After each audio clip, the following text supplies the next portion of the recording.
I became involved at the college with having 3 sons go through the college. The oldest son started in the year 2000, and then our baby finished in 2013. But prior to that, I had a great uncle who was dux of the college in 1911, so a bit of a long family history. So yes, a few years.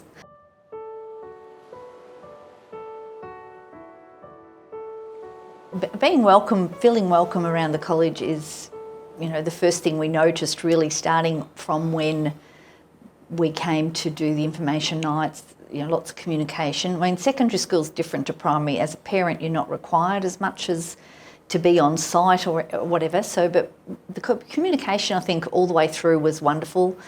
I became involved then personally with working in travel. With Howard Clark, we started off the footy tours to Ireland in 2007. So there's always been a crossover. You can be as involved as you would like, really. The tuck shop was another great thing. I loved that and made lifelong friends there for people I worked on the shifts with. And, Brother Breach used to come down each day and have a vanilla slice, and just having that connection. When we started, Simon, there was still 2 years of Brother Collins, so it was pre-Dr. Casey. So we've had 4 headmasters in the time we've been involved. So yes, it's been a great, and I've never not felt welcome, put it that way.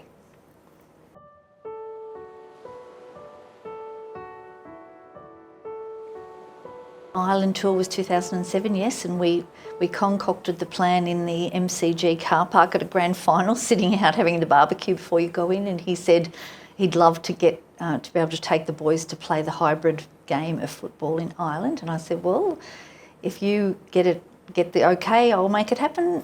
And that's sort of how that started, which was amazing. And then we've had about 4 or 5 tours since then, so every 3 years. COVID put a bit of a dent in it, but we just had one in 2019 before COVID hit. And there'll be another one coming up in March, which is exciting.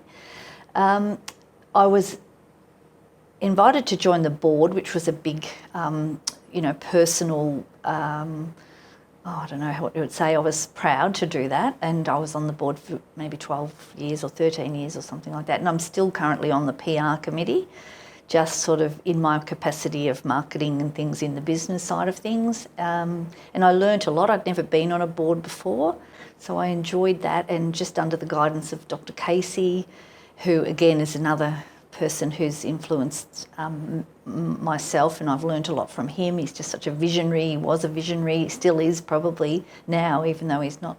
But it's continued on through the other leadership. So yeah, there's lots of opportunities to be involved using your profession to assist the college, and wherever you can, I think is a good opportunity.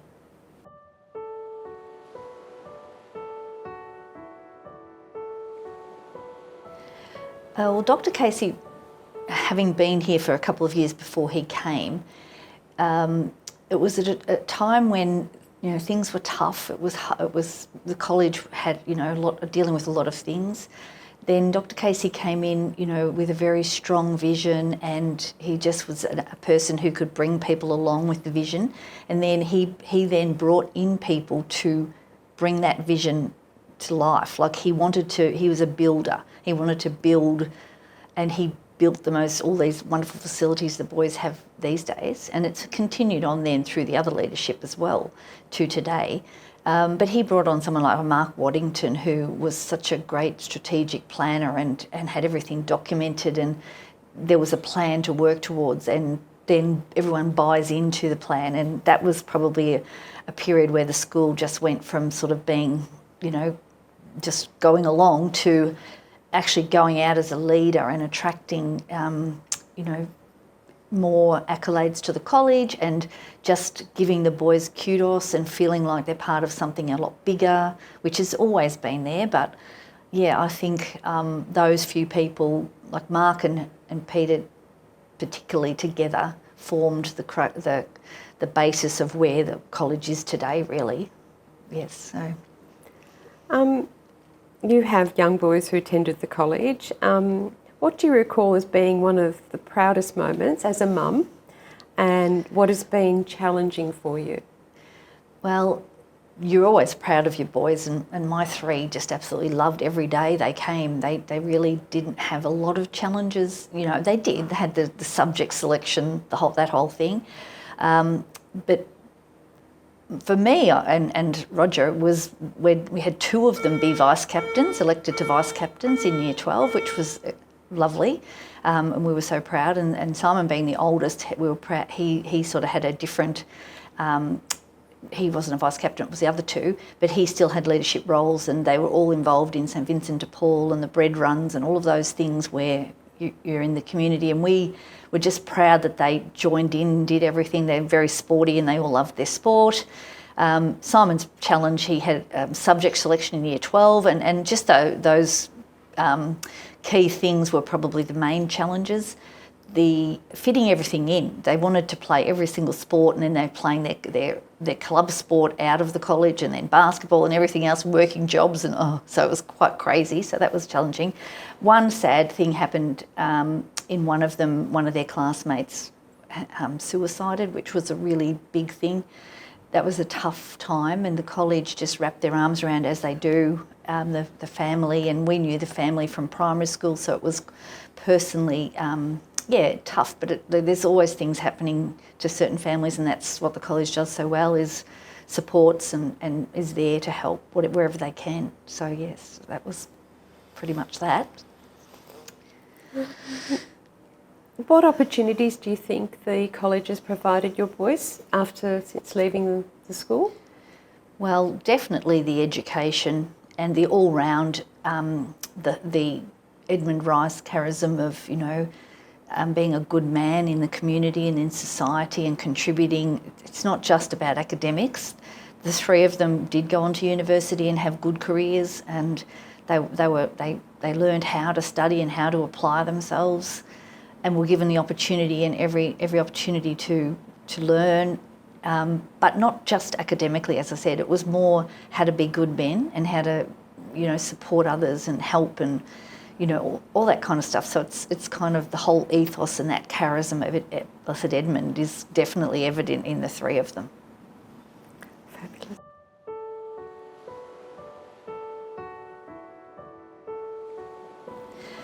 Staying connected with the college is a big thing for my boys. They follow all the social media, they get the shamrock. There's a lot of ways that they can keep involved, and they often will send in a message if one of their mates has done something, and they've been encouraged to, pass on to the college any achievements, things like that. So, and they keep, that was one of the things that's been a strong thing, is their friendship groups. I think they're friends for life, particularly boys. They keep those mates, and they're as tight, starting off with that group of 12 or 14 or however many, and still today they meet, go to the football or meet or go to each other's weddings all around the world. And I just think it's an amazing bond that they and that's how they stay connected. But now with social media and that, all the networking and stuff, it's made it so much easier too. And they do connect up everywhere, all over the time, all over the world. And they'll, even if they weren't even in the same year level, they'll meet up wherever they're travelling to. And and I have it with work.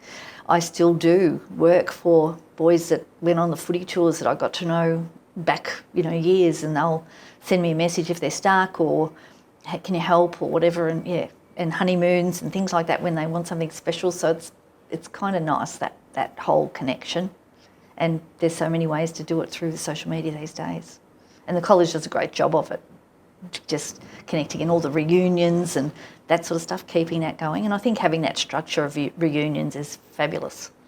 Yeah, it gives them the opportunity.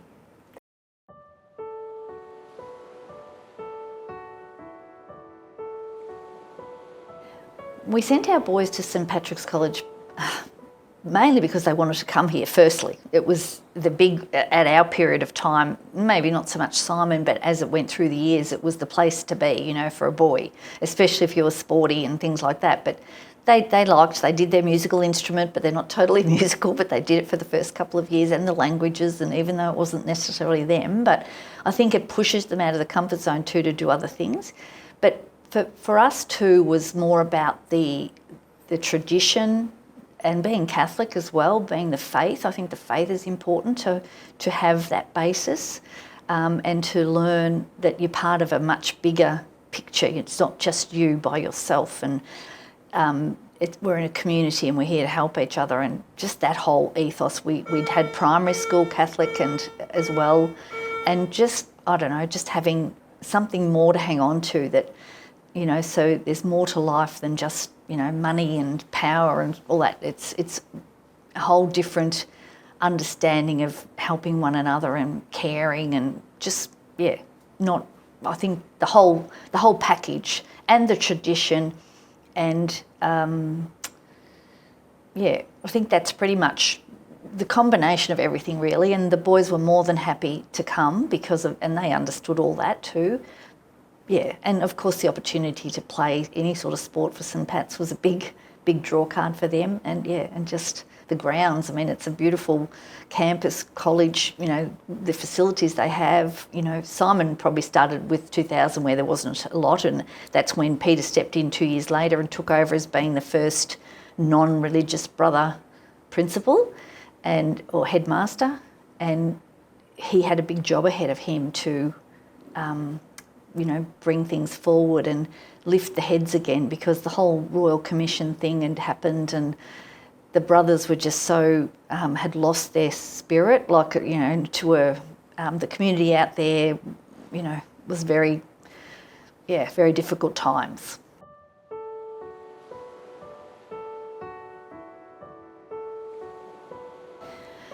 Yes, it's important, in my opinion, to keep tradition and heritage and whatever. We're living in a time where, you know, a lot of history is, you know, getting questioned, and cancel culture and everything that's difficult to understand in lots of ways, and there have been a lot of mistakes made. But that's what history is, to learn from those mistakes. And I think the tradition of Blessed Edmund, when he started, was to help boys, particularly boys, and educate boys to be good men and to learn and do the best and have the best opportunity for themselves in life. And I think we need to keep those core traditions, but also bring on the modern and merge the modern with the tradition, and the whole pillars of St Pat's, which are amazing, and they encompass so much community and supporting each other.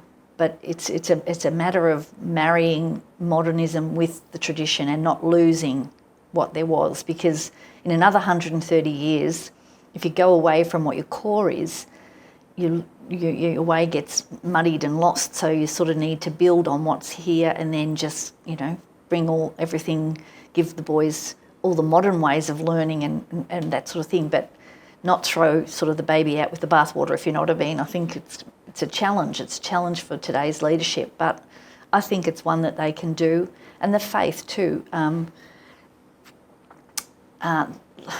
There's not much, sometimes there's not a lot of faith, but if you can bring it in at school to teach the boys that faith is about, you know, love one another, but in a way meaning trying to do good for others. That's pretty much the core of what the Catholic faith is about, is being a good citizen and being good to and kind to people around you and helping others and wishing well for everybody. So I think the college does a fabulous job of it, and we have been able to maintain this. But in another 130 years, I'm sure we'll be sitting here and there'll be still those pillars of tradition, and you still have the physical place as a tradition.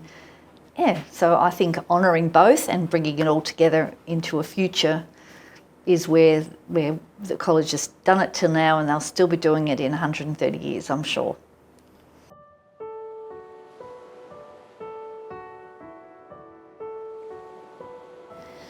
My focus for the college, you know, for the future, I think, is just having great people, which they do, having the best people you can on your team, and all working together for the one goal is to, you know, raise, as the slogan used to say, I'm not sure if it's the same one, you know, raising good boys, or to fine men, or something like that, to fine boys to great men, or whatever that is still the core thing that the college does well. And I think, yes, I would be using any technology, any modern means and learning and anything like that to give the boys the best chance to go out into the world, whatever state it's in or wherever we're at.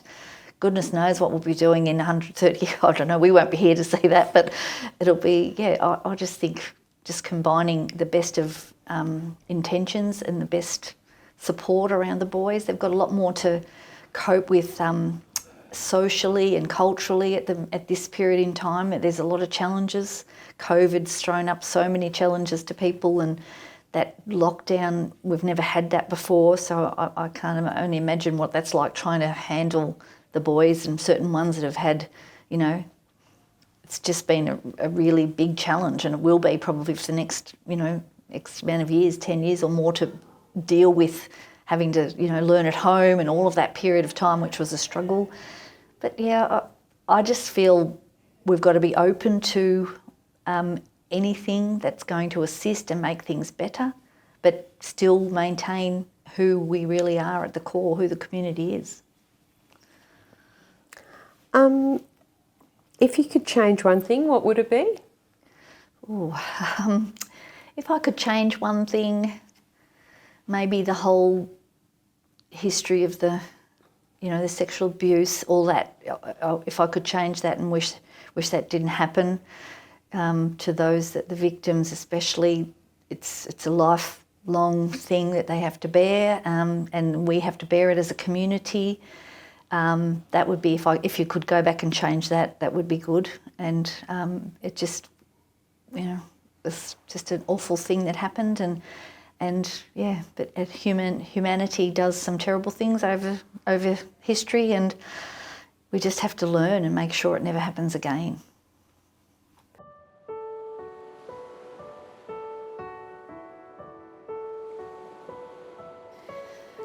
Well, the pillars of Edmund Rice, I think, are core to what we do and how we do it as a community, and it will be for the future as well.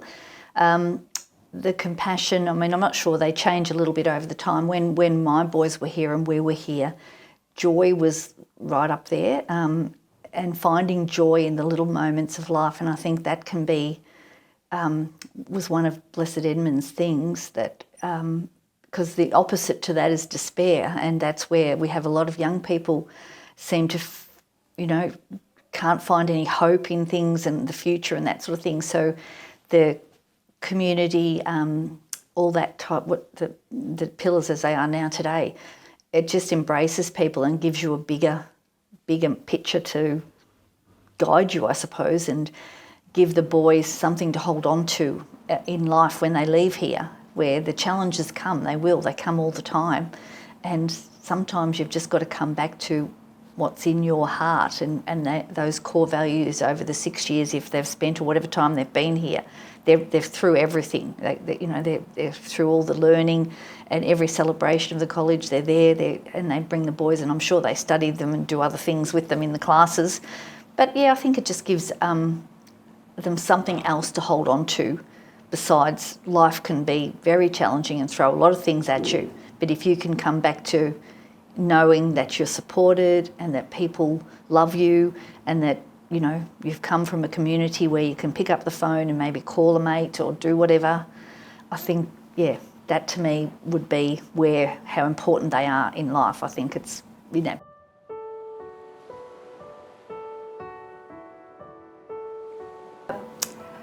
I guess, in summary, the faith of the college, I'm a Catholic, and I still am practicing Catholic. And I remember the big thing during our time was the restoration of the chapel here, and the boys, it's a beautiful little chapel, and I think it'd be, for me, it's kind of core on site, and it'd be, I don't know how much the boys use it or what they do, but for me, I think as a faith story, we have this iconic, beautiful chapel, and maybe the boys use it more and go in for a visit or whatever and understand what the history of it and all that sort of thing. So that's, from a faith point of view, I think from our time, it was a big feature and it was one of Dr. Casey's major projects that he wanted to refurbish the chapel. Look, and over the years, the beautiful ceremonies, the St Patrick's Day masses, the Edmund Rice Days, there's more to it than just education. It's about a belief system and understanding that there is more to life than just being super successful, and then if you don't get a huge enter score, well, it's the end of the world. But it's not. It's just more understanding that there's more out there and there's different ways to do things, and having people and community around you is where the happiness and joy comes from.